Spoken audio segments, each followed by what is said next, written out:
Class పీకారు. తీవ్రమైన పదజాలంతో నెతన్యాహును Trump హెచ్చరించినట్లు తెలుస్తోంది.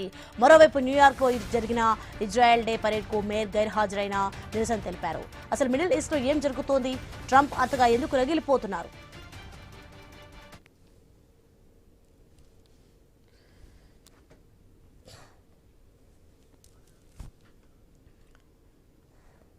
ఇక మిడిల్ ఈస్ట్ అంతటా ఉద్రిక్తతలు పతాక స్థాయికి చేరాయి. లెబనాన్ పై ఇజ్రాయెల్ తాజా సైనిక చర్యలు అంతర్జాతీయ పరిణామాలు కీలకంగా మారాయి.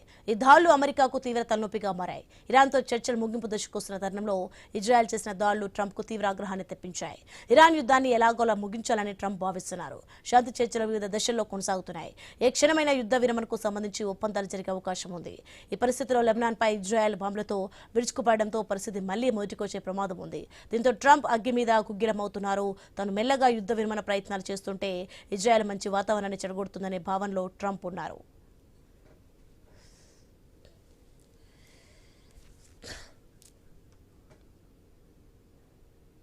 ఇక సోమవారం ఇజ్రాయెల్ ప్రధాని నెతన్యాహుకు ఫోన్ చేసిన ట్రంప్ తీవ్ర అసంతృప్తి వ్యక్తం చేశారు. నీకు పిచ్చి పట్టిందా? ఏం చేస్తున్నావు? నేను లేకపోతే నువ్వు జైల్లో ఉండేవాడివి.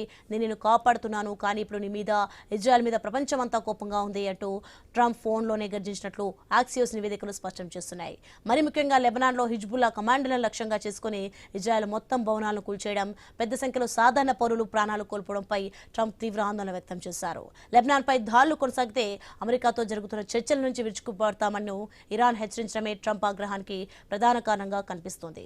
అమెరికాతో కుదిరిన కాల్పుల విరమణ ఒప్పందంలో లెబనాన్ కూడా ఒక భాగమని, దానిపై ఇజ్రాయెల్ దాడి చేయడం మొత్తం ఒప్పందాన్ని ఉల్లంఘించడమేనని ఇరాన్ విదేశాంగ మంత్రి అబ్బాస్ అరాగ్చీ మండిపడ్డారు. ఇజ్రాయెల్ వైఖరిపై అమెరికా అంతర్గత రాజకీయాల్లోనూ తీవ్ర వ్యతిరేకత వ్యక్తమవుతోంది. న్యూయార్క్లో జరిగిన వార్షిక ఇజ్రాయెల్ డే పరేడ్కు మేయర్ జోహ్రాన్ మమ్దానీ హాజరు కాలేదు. గత 62 ఏళ్లలో ఒక మేయర్ ఈ పరేడ్ను బహిష్కరించడం ఇదే మొదటిసారి. పాలస్తీనియన్ల హక్కులకు మద్దతుగా గాజా యుద్ధంలో ఇజ్రాయెల్ చర్యలను నిరసిస్తూనే ఆయన ఈ నిర్ణయం తీసుకున్నట్లు తెలుస్తోంది. అటు డెమోక్రటిక్ పార్టీ ప్రముఖ నాయకురాలు, కాంగ్రెస్ సభ్యురాలు ఇల్హాన్ ఉమర్ సైతం ఇజ్రాయెల్పై తీవ్ర స్థాయిలో విరుచుకుపడ్డారు. ఇజ్రాయెల్కు అమెరికా ఇచ్చిన సైనిక సహాయాన్ని తక్షణమే నిలిపివేయాలని ఆమె డిమాండ్ చేశారు. ఎటువంటి జవాబుదారీతనం లేకుండా జాతి నిర్మూలనకు పాల్పడవచ్చనే పాఠాన్ని ఇజ్రాయెల్ పదే పదే నేర్చుకుంటోంది అంటూ సోషల్ మీడియా వేదికగా ఆమె మండిపడ్డారు. గాజాలో వాడిన క్రూరమైన వ్యూహాన్నే ఇజ్రాయెల్ ఇప్పుడు లెబనాన్లోనూ వాడుతోందని, దీనివల్ల లక్షలాది మంది నిరాశ్రయులవుతున్నారని ఆమె ఆందోళన వ్యక్తం చేశారు.